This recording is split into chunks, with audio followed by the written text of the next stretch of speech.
All right, guys, I think we're gonna go ahead and get started. First of all, thank you guys all for coming here. So yeah, this is our first content workshop. So this is the intro to web development workshop. We also have the next workshop over there.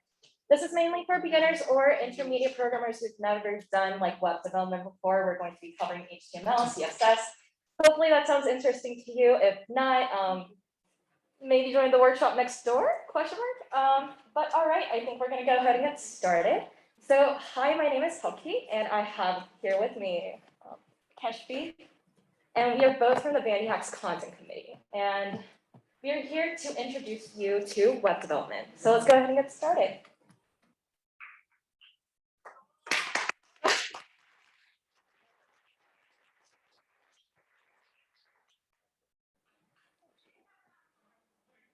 Okay, so let's go ahead and go over like what we're going to cover today. So first of all, we're going to kind of go over the web development languages, and we're going to dive deeper into HTML and CSS, which are two of the web development languages that we'll introduce to you today.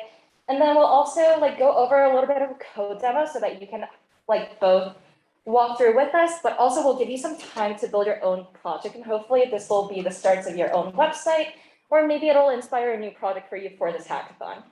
So, all right, so let's get into web development. So who here has heard of web development before?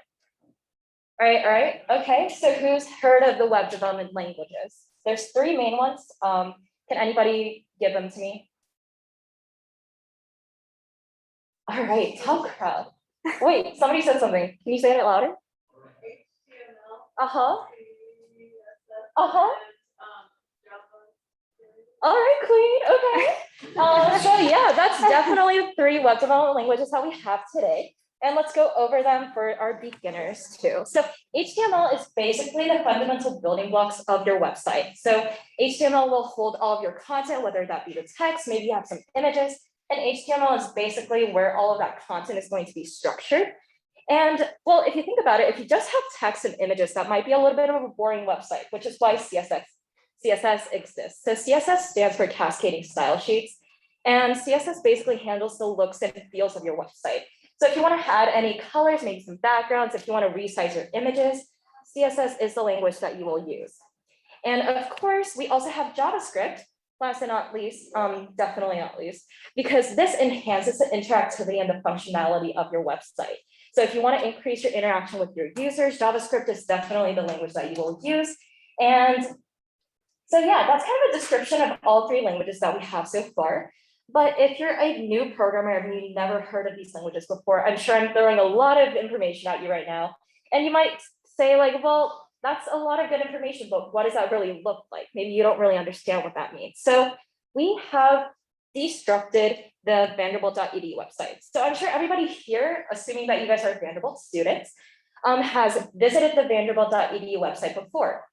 So what we'll do is we'll break down this website into what it'll look like with just HTML, and then what it'll look like with the CSS on top, and what it'll look like if you add some JavaScript on top of it. Right, so this is our lovely Vanderbilt website with just the HTML on it. As you can see, it has all the content that you need. It has all the hyperlinks. Technically, if I was a student incoming, like an incoming student, and I saw this website, I might be slightly disappointed, but I would find all the information that I needed. Like if I wanted to learn more about research, well, I see research. But as you can see, all the text doesn't have any color. The images are kind of lopsided, and none of it really looks like a proper website. And this is where CSS comes in. So let's add some flair and style into your website. And as you can see, we have a lot more fonts. We have some color. Everything is placed to where it's supposed to be. And this is basically what CSS does. And okay. And last but not least, of course, we have to introduce JavaScript. So if any of you guys have been to the Vanderbilt.edu website before, you will see that they actually have this really, really cool feature where they have a gallery of images kind of like sliding towards the top. I can actually show it to you guys right now. 2 quick seconds. Focus real quick. Yeah.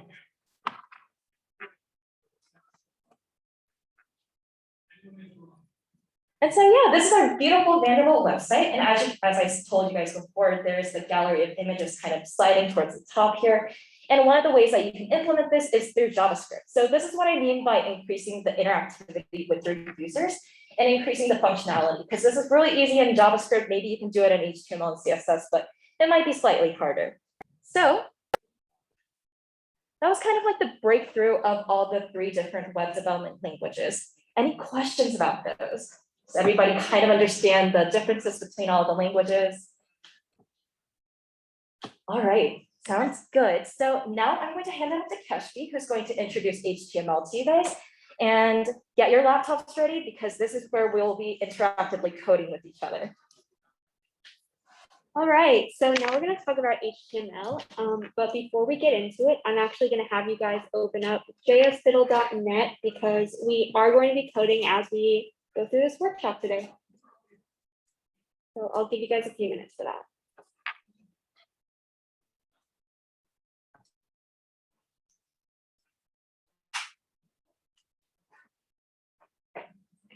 Is everyone there? In fact, I should do it too.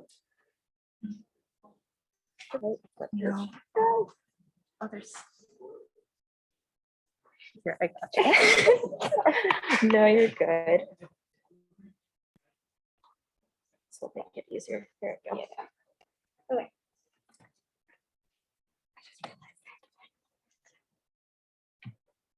All right, so it should look like this. There's an HTML section and a CSS section, and down here in the bottom right corner, this is where our actual website that we're making today is going to appear.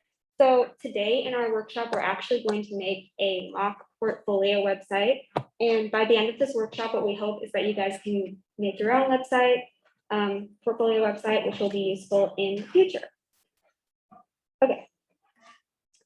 So HTML. So for those of you who have never really heard of HTML, it stands for Hypertext Markup Language, and is the standard markup language for creating web pages today. So basically what HTML does is it describes the structure of any web page. And what I mean by this is that every web page that you visit it consists of a series of HTML elements. And what these HTML elements do is they are images, or they're text, or they're just other interactive elements that you can click on, as well as hyperlinks. So every HTML element is going to be surrounded by 2 tags, a start tag and an end tag. As you can see, the only difference between these 2 tags is that there's a / right here before the inside of the tag.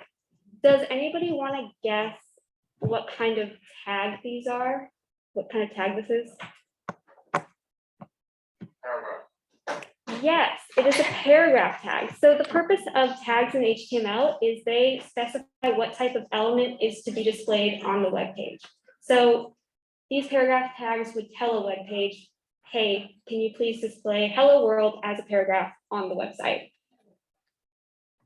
All right, so paragraphs aren't the only type of text that you can display on a website. There's obviously also headers, which act as they're just like titles. And you'll notice that the tags of these headers start with H and end with a number between 1 and 6. This is pretty intuitive. The header 1 tag is going to be the largest title that you can actually have, and header 6 is going to be the smallest header that you can have. So it goes from largest to smallest. And then obviously you have your paragraph, which is just body text. So now we're going to go over to JSFiddle, and we're actually going to start coding our portfolio website. Before we type our headers and paragraphs, we're just going to type out body. I'm not going to explain why we need this right now, but it will come in handy later in our CSS portion of the workshop. Okay, so let's say we want to create a portfolio website. So we can start with a header 1 tag, and between this we can put Vandy Hacks, or I'm sure you would just put your name, but I'm just going to put Vandy Hacks. After that, I'm going to actually make a paragraph, and I'm going to put Nashville, Tennessee, as well as our email. And that's all I'm going to put for now. Okay, so if we go over here and click on run, you'll see that we just created a website and it just appeared. As you can see, our header 1 element is right here and our paragraph is right here. This is what it would look like on a real website. I'm gonna mark this thing a little bit. Yeah. Oh, well, true. I'm like, yeah, why is this now? Actually, Yeah. I don't know how to zoom on a back. Well, it's okay. I'll just do this Okay. and then we'll just work through it. Can we ask? Does anyone know how to zoom in? This is funny. Okay. Let me go ask you. Yeah. But I can't. Oh, okay, no, you're good, you're good. All right. All right. Okay. All right, so the next HTML element that we're gonna explore today is links. So you'll notice that the link tags look a little bit different from the text tags that we went over before. So the link tags are different because they have this additional text inside of the first tag, and what this is called is an element. So this is the Href element, and what this element does is it holds the URL for the link. So this is what is actually going to take you to the link that's embedded in the website.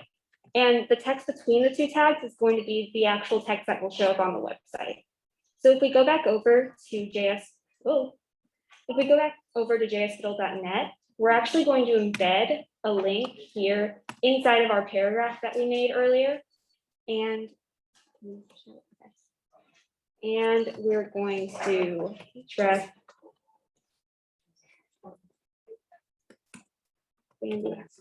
I'm just going to put the bandyhacks.org website. You guys can put whatever website you want. And I'm probably just going to put website and that. Give me just a second. Yeah, here. Can you show it? Yeah. All right, and we saved our changes, and as you can see, now there is a website link right there on our web page in the bottom right corner. And if we actually click on it, I try to zoom in. okay. If we actually click on it, it will take us to the web page. Is everyone good with that? Is anyone? Yes. All right.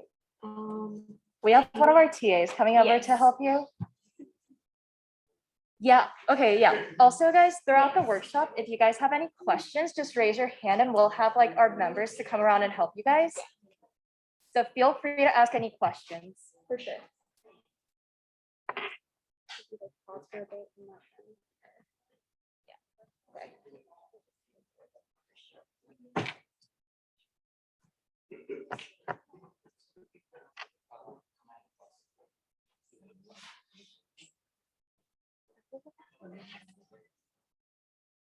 Oh, well, we tried.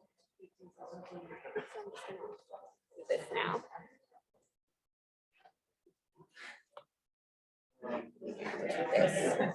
Right. Also, let's keep moving before we get to. All right. Okay. So now we're going to move on to our next element. So now we're going to move on to divisions. So this tag is a little bit different from the previous two tags that we've gone over today because it primarily encompasses other types of HTML elements. And what it does is it groups these elements together on the web page. And this is actually very useful in CSS applications.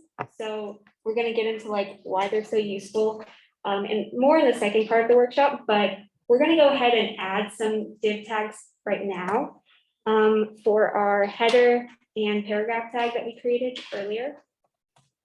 So could you hold this?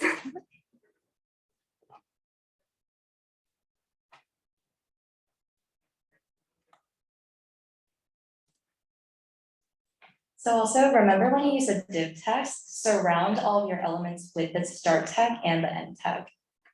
JS Fiddle kind of like ends the tag for you, but you always have to remember to like surround your elements with your end tag. So just remember that.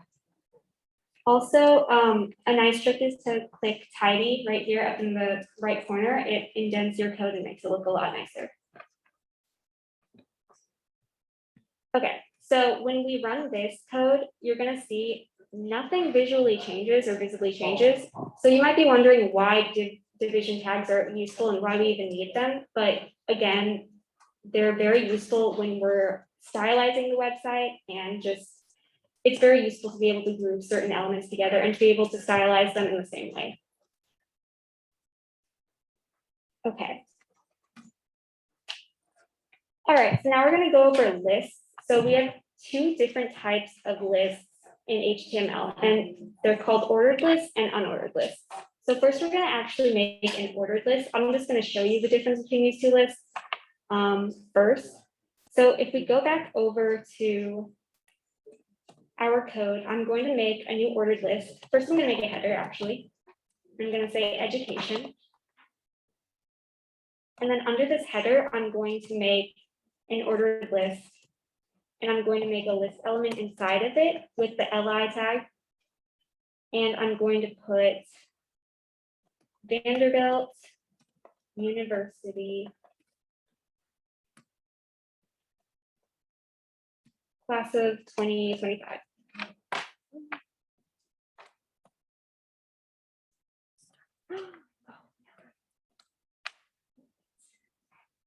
Okay, so when I save this change, all right, so when I save this change, you can see that we created a list and it's a numbered list. And so this is actually what we mean by ordered lists. The difference between an ordered list and an unordered list is just that an ordered list is numbered, while an unordered list is going to be bulleted. So if we go back here to our OL tag that we just created, and we change it to a UL tag for unordered, you'll see that the change is just that we get bullets instead of numbers. Does anybody have any questions about that? Also, am I going too fast? If I can slow down. Okay. Okay, I'm gonna just make two more list elements probably for a portfolio, like here, no.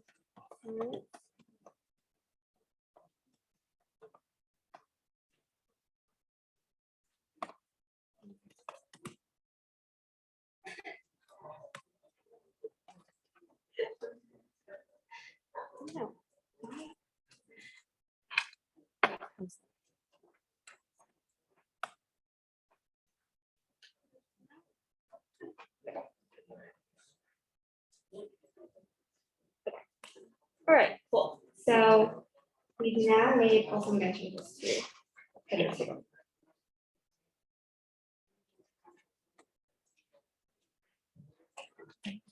Okay.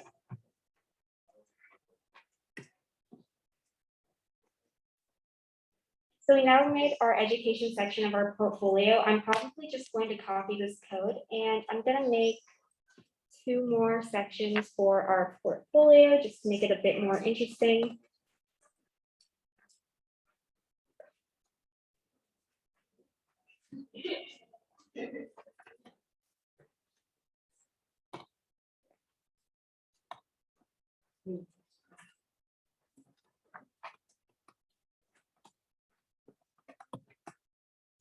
Also, you guys can add whatever kind of sections you want. Again, this is your portfolio, and hopefully by the end of this, you'll have like a bare bones portfolio for your own use.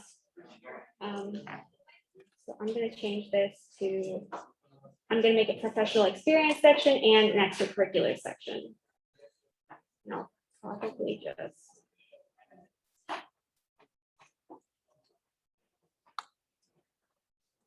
Should I just,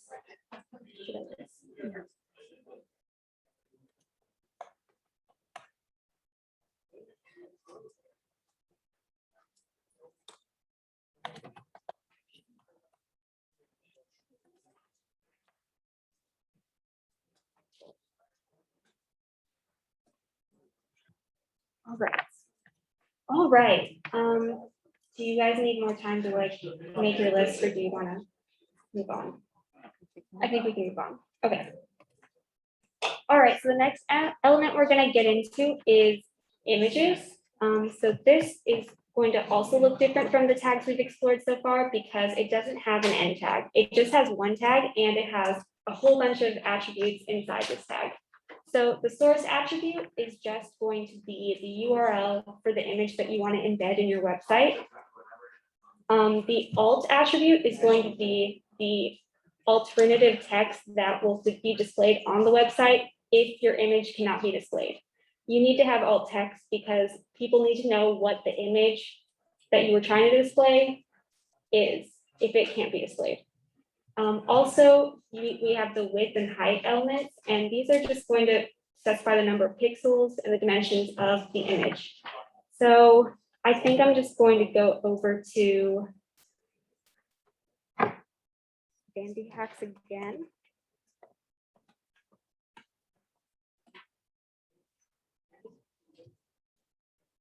And I'm going to copy the Vanderbilt, the VH8 logo right now, and I'm gonna embed it in my portfolio.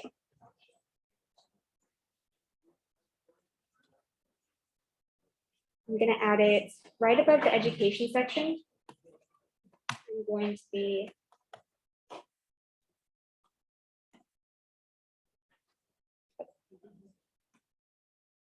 our alternative text is just going to be VH8 logo. Yours can be whatever you'd like it to be, as long as you have the text.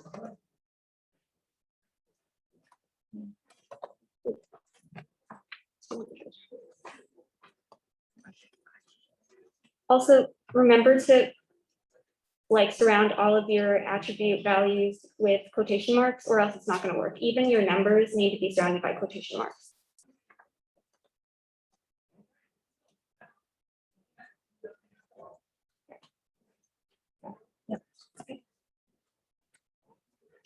All right, so if you do it successfully, you should be able to see an image successfully embedded. The dimensions may be off depending on the width and height that you specified, but it should look something like this. Is anybody having trouble getting their image to load or show on their website?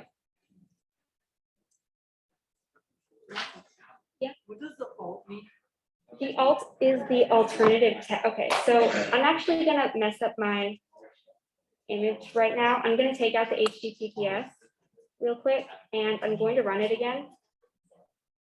So this is the text that is being displayed because my link is faulty, and that's the alternative text that I specified right here. And you need to have that text because if you didn't have it, it would just be this, and users wouldn't know what image was supposed to be there. Yeah. But good question.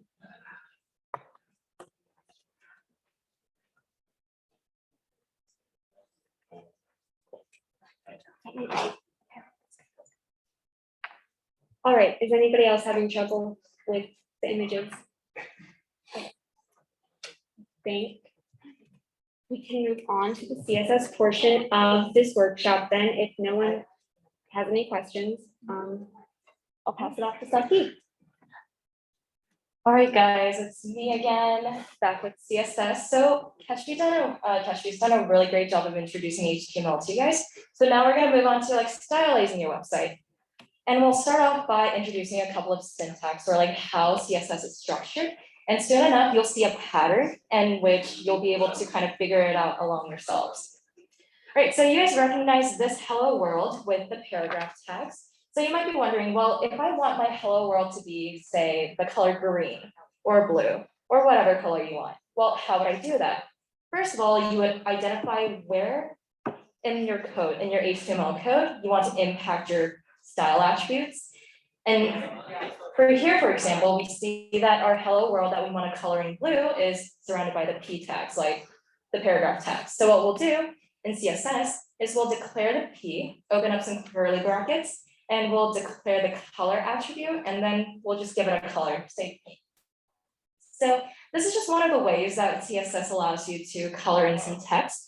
And there's a big pattern in which you can apply these styles.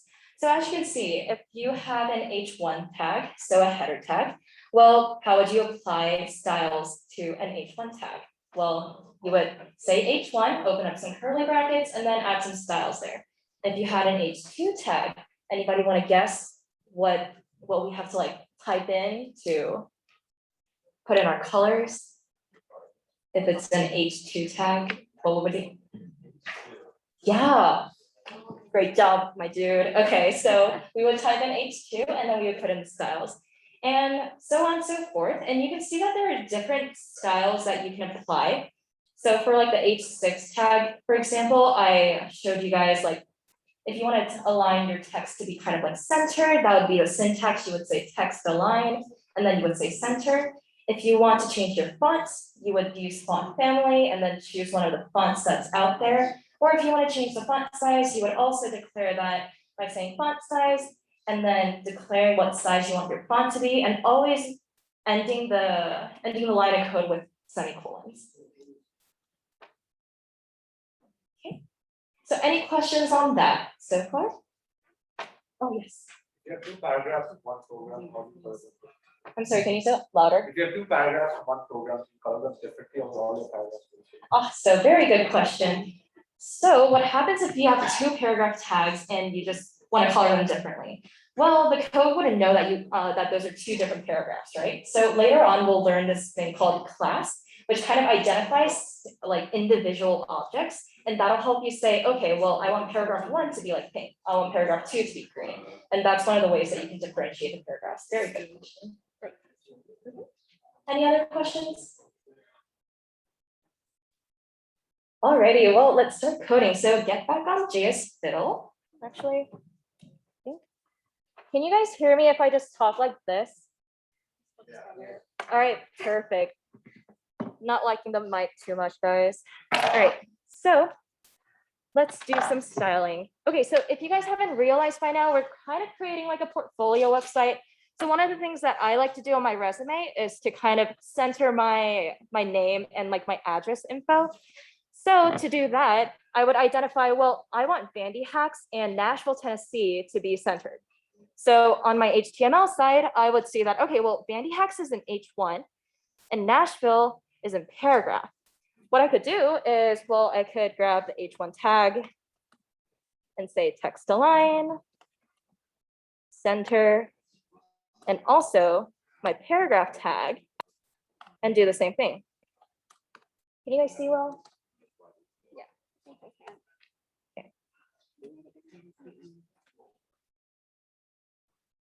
My people in the back, can you guys see okay? All right, thank you. All right, and let's apply those changes. So I just did a quick save and run, and you can see that, wow, my text is centered. So that's one of the ways that you can do it, but Keshvi actually introduced a really interesting concept to you guys called divisions. And those are the div tags. And if you guys remember what she said, so the div tag basically groups your HTML elements together.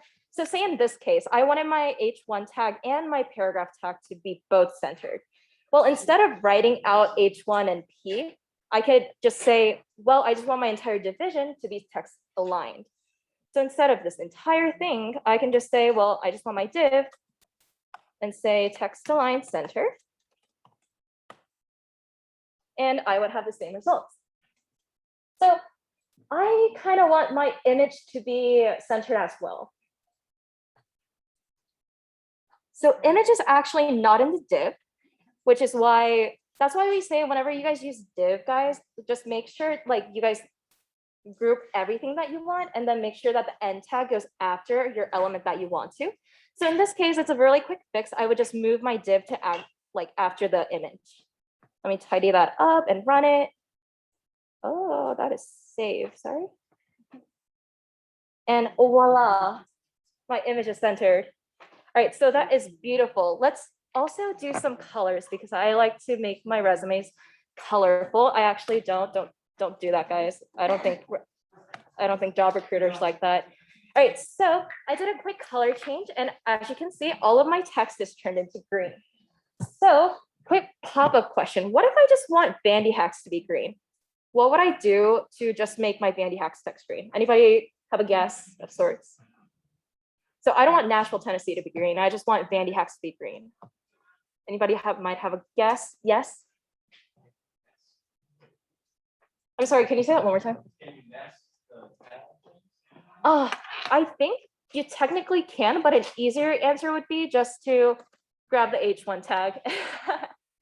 But later on, that actually comes really useful because when your divs get like bigger and you have divs inside of divs, then you would actually nest your CSS elements. So that's actually really intuitive.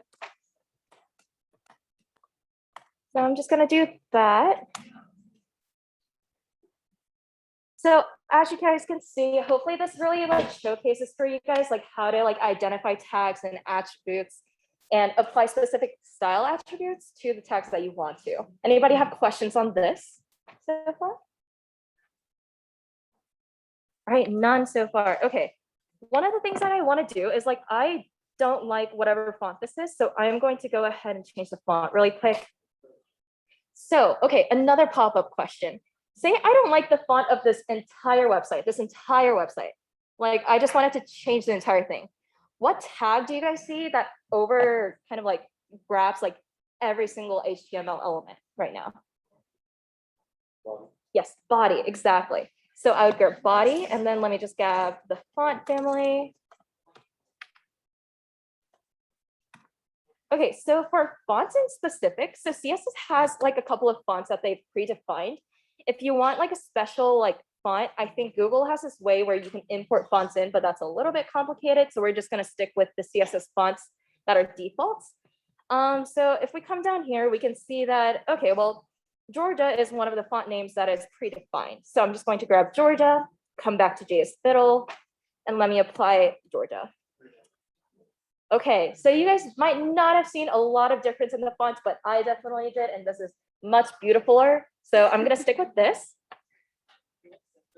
So we're just going over different ways to like style your website. And let me go back to my slides so that we can also continue on our journey of learning CSS.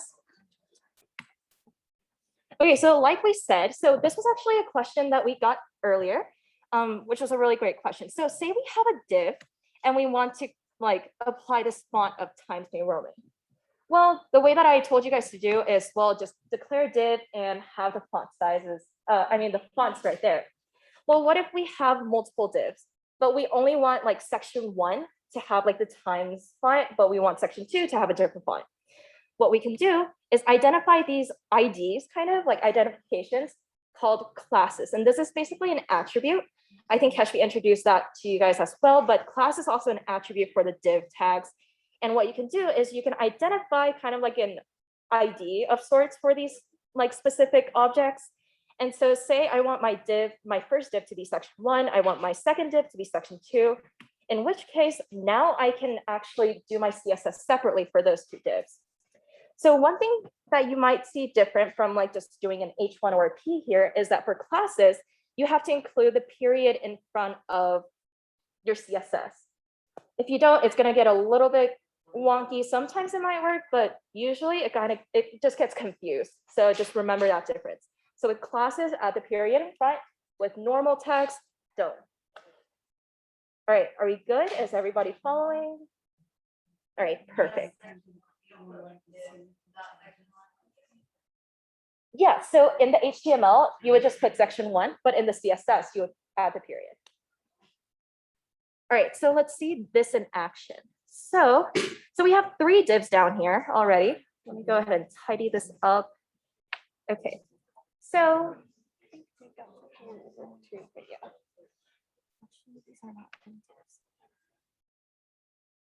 okay, so if you guys look at your code, so we have these like different chunks called education, there's professional experience and extracurriculars. We haven't yet surrounded these by divs yet. Let's go ahead and do that. So we'll do a div here. Oh, be careful of these ending tags. Make sure to add it after your education section.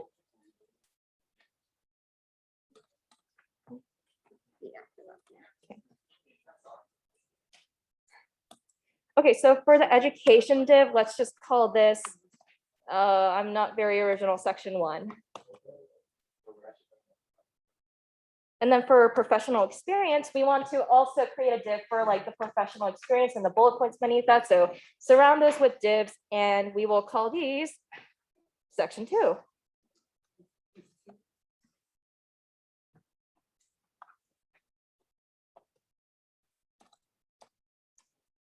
And for my third section, anybody want to guess what I'm going to name this one? You got it. Section 3.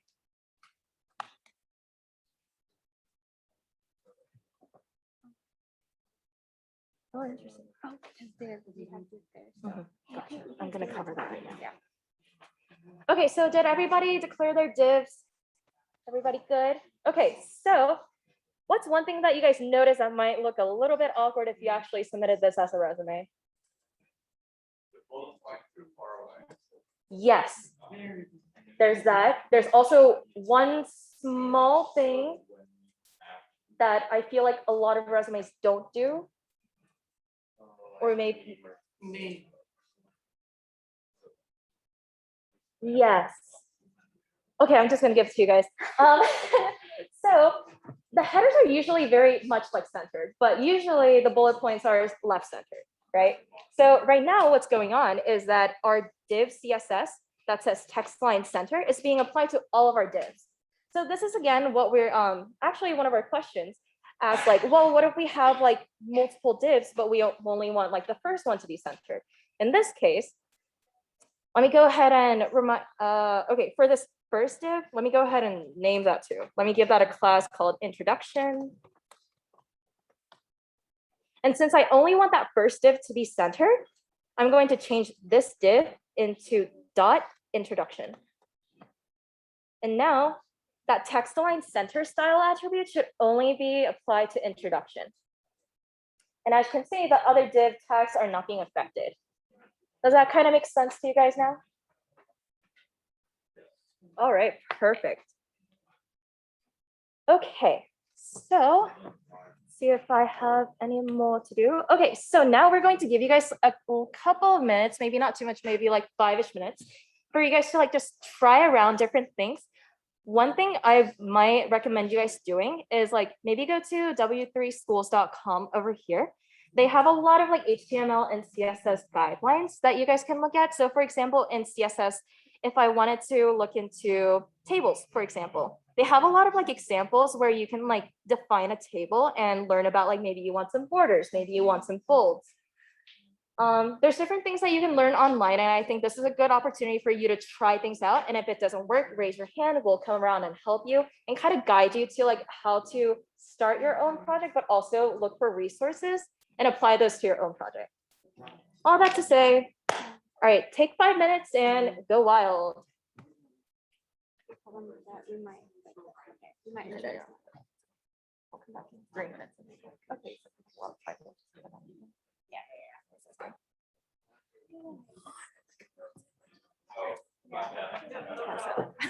Like, I'm so fucking. That's so awkward with the mic.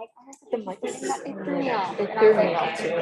I was like, I don't want to bother you in the middle. Because you just sounded very stable. I was like, okay, she's okay. Hey, what's up?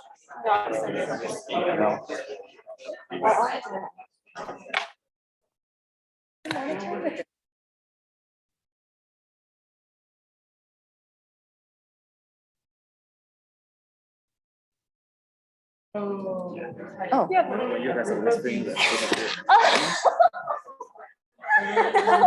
Elevator. It's fine, it's fine, yeah. It's like all cut off. Kids in the back were wondering if you could put the screen back so they could still see the code.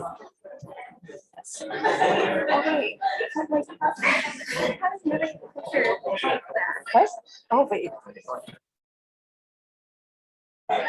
If you guys are watching from the stream and listening to us, thank you for watching. Let us know if you guys have any questions on the Discord. Thank you.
All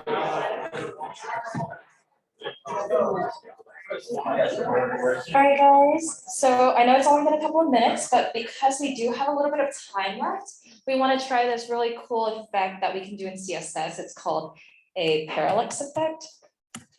So basically what it does, let me show you guys a demo. It has like an image, but if you scroll down, ooh, special stuff. So we're gonna try this right now. So grab your JS fiddles again, or Code Sandbox. Sorry if JS fiddle didn't work for you guys, but let's do that.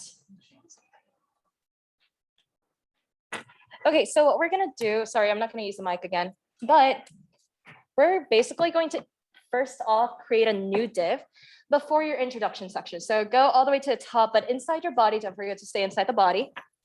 We're going to create a new div, and we will call this class Parallax. And nothing's going to go in the div. So as soon as you guys have this, go ahead and save it. Oh, that is an ugly gray. Okay. So is everybody following with the new div? Good. Okay, so everything else is in CSS. So what we'll do is we will first do parallax. Oh, don't forget for classes to include a period. Open and close your curly braces. And we're first going to grab a background image. So we're just going to grab a background image, like a URL. So go ahead and type URL and open and close some parentheses. And let's go to Google and let's look for a background image.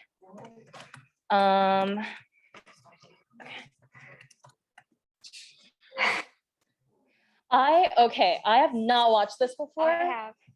But Keshvi has, and she's been telling me good things about it. And oh, this is pretty cool too, actually. All right, so if you guys find an image, just go ahead and right click on it and just click on copy image address. So again, grab your image, right click, copy image address. And then come back to JS Fiddle, and inside URL, first of all, put some quotation marks into it and then paste your URL. And then to finish off your line, don't forget the semicolon at the end. And I'll give you guys a couple of seconds to make sure you guys have the quotation marks, the URL, and the semicolon.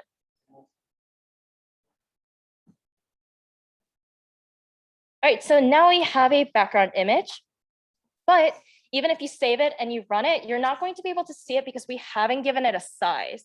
So because this is going to be a parallax image, there's a lot of like math behind this, but trust me, just go ahead and define a minimum height, which is this min-height, and give it an arbitrary number from like 400 to 500 pixels. And you will see the image. It might be blown out, but don't worry, trust the process. We will get there. All right, so now we see the image. So now one of the key things about parallax images is that it stays in the back while you scroll. So we're going to give it those kind of attributes. So one of the things that we're going to give it is background attachment. And we will give it a fixed attachment so it sticks in the background. Now it won't do anything much when you look at it, but this will help loads. So once we have that, let's go ahead and also change the background size so that it's a better fit. So if we say background size and we say cover, it'll kind of fit like the screen that you're giving it. So when you save it, it'll bring a better fit. Okay, so this is actually a really good image because like it looks like it's pretty centered, but one of the things that you can do if your image isn't really centered is do background position and put center. So those are for my folks who has a very lopsided image. If it's like squished to one side, this will help a lot with that. And if you bring up, if you like scroll down, wow, parallax effect. So this would be pretty cool on like a website, maybe if you have a full screen website in which, wait, first of all, is everybody following? Anybody got stuck? Everybody got their parallax images? Good stuff, good stuff. Okay, so if you're on JS Fiddle, sorry, if you're in Code Sandbox, I'm not quite sure if you guys have this ability, but if you're in JS Fiddle, go to like your URL or where the URL is. At the very end, type in show / and hit enter. And then it'll give you this option to say, run this fiddle. Go ahead and click on the button. And this is what it'll look like on like an actual website. So there's a couple of things that we definitely need to fix. So like the 400 pixels is definitely not enough. We might need to expand upon it. Our resume is a little bit empty, have a lot of Vandy Hacks experience, but only Vandy Hacks experience. So maybe we need to update on that. We could also maybe do some background colors on this, add some more images, do a lot more differences. But yeah. I don't think we have time. All right, so we're gonna go back to the code. And just as a final round of check, is everybody good with what we covered today? Yes. I'm sorry, say that one more time. The link. Oh, like what you add to the, oh yeah, so you just keep your link and then at the end, type in show, like SHOW with the /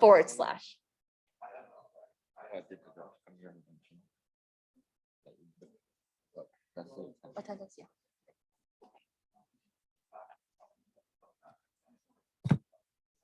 Okay. I'm sad we can't do. Did everybody be able to, was everybody able to like pull it up on a website? All right, all right. All right, we're doing good, we're doing good. Okay. So we're going to go ahead and go back to our slides and talk about like, well, where can you go from here? So, all right, so congratulations. You guys have learned the basics of HTML and CSS. You guys have learned how to utilize some resources, make some cool things. Now you have a website. And now what you can do is you can further develop into even more advanced websites. So you guys can use like different resources out on GitHub, maybe on W3 Schools. There's also a lot of different resources out there. If you want to ping us and ask for some specific ones, we can definitely give you recommendations. But that's definitely one of the good things about web development. There's a lot of different languages that you guys can learn. And it's a really cool thing to have your own personal portfolio, but also it opens up a lot of job opportunities if that's the direction that you want to go into. And of course, so what we did today is we just used an online code editor. So you can't really save this website or really use it, but what you can do is save your code. And then if you look into hosting your website and get your own domain, it'll be really cool to be able to like put on your resume or like showcase to other people and say that, oh yeah, I have my own website and I coded it myself and I'm still developing it. So that's one of your options that you can go from here. But all right, anybody else have any questions? Okay, so no question, that's really good. If I can have y'all's attention really, really quick before we end. So if you guys look on the right, so there's a point system going on that, that I'm sure you guys have learned from the opening ceremony. If you guys go to that link and check in, you guys will get your 40 points for coming to this workshop. So make sure to check in and keep on collecting those points. What do you say? Oh, it's fine, don't worry about it.